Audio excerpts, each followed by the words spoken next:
देवी सप्तशती, अध्याय 1, मधु और कैटभ का वध।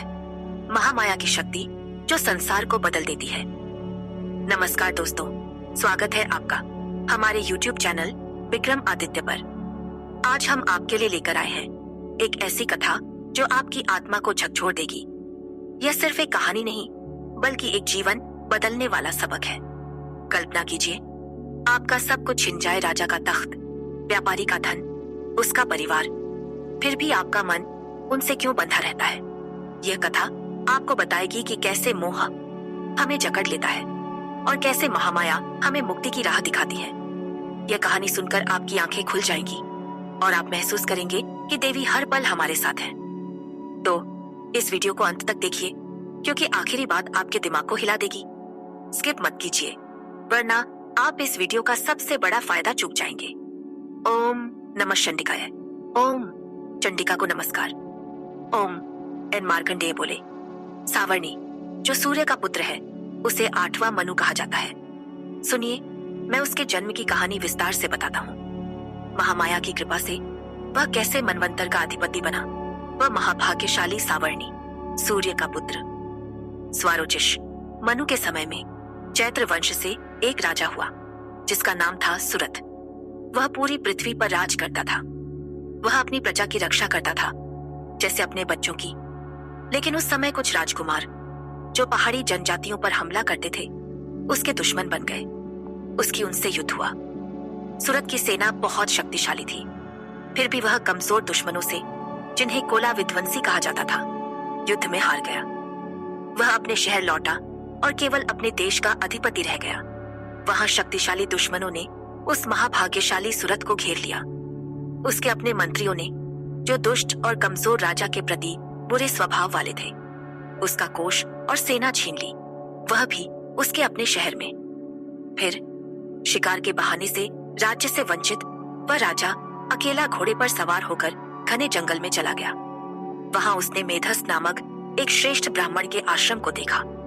वह आश्रम शांत जंगली जानवरों से भरा था और मुनि के शिष्यों से सुशोभित था। मुनि ने उसका स्वागत किया और वह कुछ समय तक आश्रम में रहा, इधर उधर घूमते हुए। वहां वह सोचने लगा, ममता से आकृष्ट मन वाला, मेरे पूर्वजों ने जिस शहर को पाला वह अब मुझसे रहित है। क्या मेरे भृत्य, जो असत वृत्ति वाले हैं, उसकी धर्म से रक्षा कर रहे हैं? मेरा वह शूरवीर हाथी, जो हमेशा मद में रहता है, अब दुश्मनों के हाथ में है। उसे अब क्या सुख मिलेगा? जो मेरे अनुगामी थे, कृपा, धन और भोजन के लिए, वे अब निश्चय ही अन्य राजाओं की सेवा कर रहे हैं। उनके असंयमित खर्चों से मेरा वह संचित कोष, जो मैंने इतने दुख से इकट्ठा किया, नष्ट हो जाएगा। यह और ऐसी बातें राजा हमेशा सोचता रहा। तभी उसने आश्रम के पास एक अकेले वैश्य को देखा। उसने पूछा, हे भाई, तुम कौन हो? यहाँ आने का कारण क्या है? तुम इतने दुखी और उदास क्यों लगते हो? राजा का प्रेम से भरा सवाल सुनकर वैश्य ने सम्मान से झुककर जवाब दिया।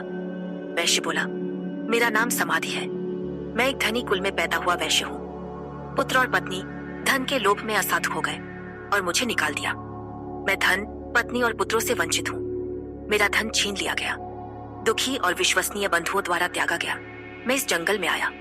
यहाँ रहते हुए मैं नहीं जानता कि मेरे पुत्रों, पत्नी और स्वजनों की क्या स्थिति है, कुशल या अकुशल। क्या उनके घर में अब कल्याण है या अकल्याण? मेरे पुत्र कैसे हैं?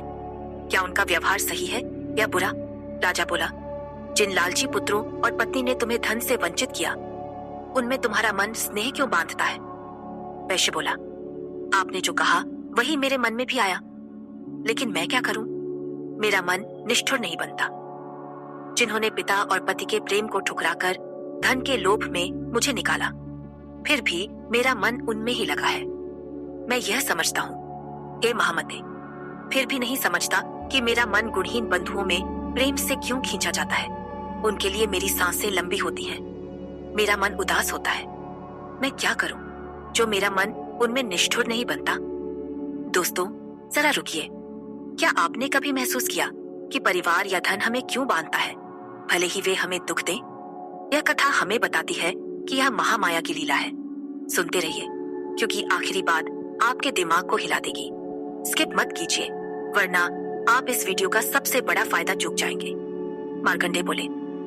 फिर वे दोनों समाधि नाम का वैश्य और वह श्रेष्ठ राजा सुरत मुनि के पास गए। उन्होंने मुनि को यथायोग्य सम्मान दिया और अपनी कहानियां सुनाने बैठे। राजा बोला, हे भगवान, मैं आपसे एक बात पूछना चाहता हूँ, कृपया जवाब दीजिए। मेरे मन को दुख हो रहा है क्योंकि मैं अपने चित्त पर नियंत्रण नहीं कर पा रहा। मैं अपने खोए हुए राज्य और उसके सभी भागों के प्रति ममता रखता हूँ, जैसे मैं नहीं जानता कि वे मेरे नहीं रहे। हे मुनि सत्तम, यह कैसे हो सकता है? और यह व्यक्ति जिसे उसके पुत्रों और पत्नी ने अपमानित किया, भृत्यों और स्वजनों ने त्याग दिया, फिर भी वह उनसे अत्यधिक स्नेह करता है। मेरे साथ भी ऐसा ही है। हम दोनों अत्यंत दुखी हैं, फिर भी उन चीजों से बंधे हैं जिनके दोष हम देख चुके हैं। हे महाभाग, यह मोह हमें क्यों होता है जो ज्ञानी है? हमारी यह मूर्खता विवेक से अंधे होने की क्यों है? ऋषि बोले, हे महाभाग राजा, हर जीव को अपनी इंद्रियों के माध्यम से विश्व का ज्ञान होता है। विषय विभिन्न प्रकार से प्रकट होते हैं। कुछ प्राणी दिन में अंधे होते हैं, कुछ रात में, कुछ दिन और रात दोनों में समान देखते हैं। मनुष्य सचमुच ज्ञान से संपन्न है, लेकिन वे अकेले नहीं। पशु, पक्षी, मृग सभी में ज्ञान है। मनुष्यों का जो ज्ञान है वह पक्षी और पशुओं में भी है, और उनका ज्ञान मनुष्यों में भी। दोनों में और भी समानताएं हैं। देखो इन पक्षियों को। भूख की पीड़ा होने पर भी मोह के कारण वे अपने बच्चों के लिए भोजन लाते हैं। हे मनुज व्याघ्र, मनुष्य भी अपने बच्चों से प्रत्युपकार की आशा में लालायित रहते हैं। क्या तुम यह नहीं देखते? फिर भी वे ममता के चक्र में मोह के गड्ढे में गिराए जाते हैं, महामाया के प्रभाव से, जो इस संसार की स्थिति को बनाए रखती है। इसमें आश्चर्य की बात नहीं। यह महामाया ही योग निद्रा है, जगतपति विष्णु की। उसी से यह विश्व मोहित होता है। वह भगवती देवी ज्ञानियों के चित्त को भी बलपूर्वक मोह में खींच लेती है। उसी से यह चराचर विश्व सृजित होता है, और जब वह प्रसन्न होती है तो मनुष्यों को मुक्ति देती है। वह परम विद्या है, मुक्ति का सनातन कारण। वह संसार के बंधन का कारण भी है, और वह सभी ईश्वरों की ईश्वरी है। राजा बोला, हे भगवान, वह देवी कौन है जिसे आप महामाया कहते हैं? वह कैसे उत्पन्न हुई? उनका कर्म क्या है? उनका प्रभाव क्या है? उनका स्वरूप और उद्भव क्या है? मैं यह सब आपसे ब्रह्मविदों में श्रेष्ठ सुनना चाहता हूँ। ऋषि बोले, वह नित्य है, विश्व उनकी मूर्ति है, उसी से यह सब व्याप्त है। फिर भी उनकी उत्पत्ति कई प्रकार से होती है। मेरी बात सुनो। जब वह देवों के कार्य की सिद्धि के लिए प्रकट होती है, तब उन्हें विश्व में उत्पन्न कहा जाता है, हालांकि वह नित्य है। जब विश्व एकार्णव एक महासागर में डूब गया था और कल्पांत में भगवान विष्णु शेषनाग पर लेटकर योग निद्रा में थे, तब विष्णु के कानों के मैल से दो भयानक असुर उत्पन्न हुए, मधु और कैटभ। वे ब्रह्मा को मारने के लिए उद्यत थे। ब्रह्मा, जो विष्णु की नाभि से निकले कमल पर बैठे थे, ने उन उग्र असुरों को और सोए हुए विष्णु को देखा। उन्होंने एकाग्र हृदय से योग निद्रा की स्तुति की, जो विष्णु की आंखों पर बसी थी, ताकि विष्णु जागे। वह विश्वेश्वरी, जगतदात्री, स्थिति और संहार करने वाली, भगवती, अतुलनीय तेज वाली है।